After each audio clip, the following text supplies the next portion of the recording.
Bismillahirrahmanirrahim. Assalamualaikum warahmatullahi wabarakatuh. Izin memperkenalkan diri, nama saya M. Andi Prinansyah, NPM 19150610002. Jadi pada video kali ini dan pada kesempatan kali ini, saya akan mempresentasikan mengenai materi yaitu web service dan REST API. Mungkin langsung saja akan saya bahas. Yang pertama akan dilakukan pembahas mengenai web service. Nah, jadi web service sendiri merupakan sebuah aplikasi atau perangkat yang berisi kumpulan-kumpulan database dan perangkat lunak yang dapat diakses secara remote oleh piranti dengan perantara tertentu. Dengan web service memungkinkan user untuk mengatasi permasalahan berupa interoperability dan mengintegrasikan sistem berbeda. Ciri khusus dari web service adalah memiliki URL seperti sebuah web. Namun, hanya mengandung sekumpulan informasi, perintah, dan konfigurasi atau sintaks yang berguna untuk membangun fungsi tertentu dari aplikasi. Web service dapat pula didefinisikan sebagai berikut. Yang pertama, aplikasi client server atau komponen aplikasi untuk komunikasi. Kemudian metode komunikasi antara dua perangkat melalui jaringan dan sistem perangkat lunak untuk komunikasi antar mesin ke mesin. Kemudian ada pula jenis dari web service pada umumnya. Ada dua jenis. Yang pertama yaitu SOAP. SOAP atau kepanjangan dari Simple Object Access Protocol. Itu merupakan sebuah spesifikasi protokol yang digunakan untuk pertukaran pesan atau informasi terstruktur dalam implementasi web service di jaringan komputer. Protokol komunikasi yang digunakan pada SOAP yaitu HTTP, kemudian HTTPS, lalu SMTP dan FTP. Sifat dari SOAP adalah tertutup, artinya hanya bisa diakses oleh pihak tertentu, biasanya ditujukan oleh vendor untuk vendor atau perusahaan tertentu. Dalam penggunaan bandwidth relatif boros.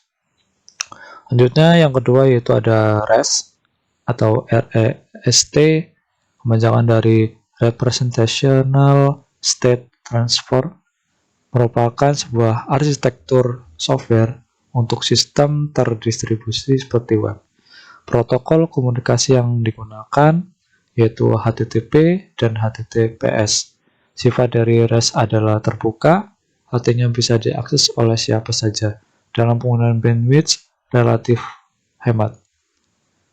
Nah, tren penggunaan dari jenis web service REST itu mulai populer sampai sekarang dan banyak digunakan oleh penyedia web service terkemuka seperti Twitter, Yahoo, Flickr, Blocklines, Google, Amazon, dan lainnya.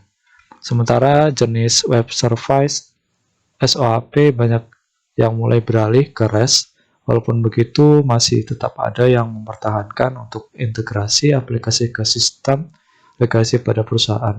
Jadi kedua jenis web service ini masih ada yang menggunakan, namun untuk saat ini telah populer yaitu jenis web service itu REST karena web service REST sendiri memiliki banyak keunggulan dibanding dengan SOAP.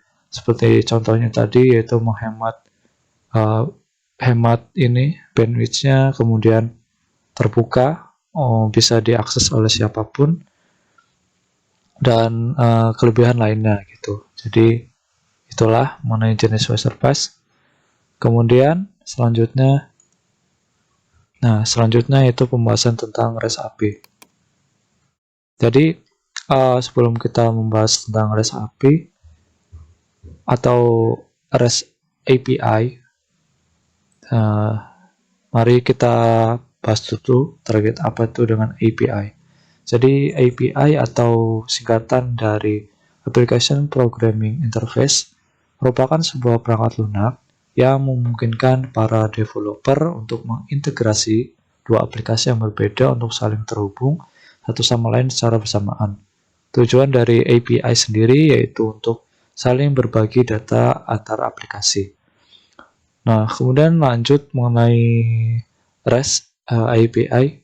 Jadi REST API itu merupakan salah satu dari desain arsitektur yang terdapat di dalam API, dan cara kerjanya yaitu REST client akan mengakses data atau resource pada REST service di mana masing-masing resource atau data atau resource tersebut akan dibedakan oleh sebuah global ID atau URLs atau maksudnya URIS, jadi atau Universal Resource Identifier.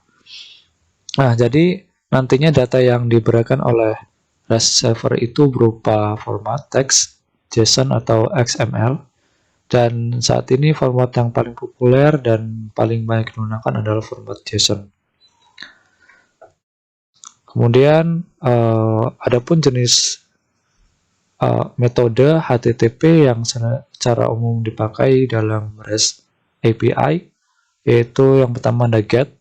GET itu berfungsi untuk membaca data atau resource dari REST server.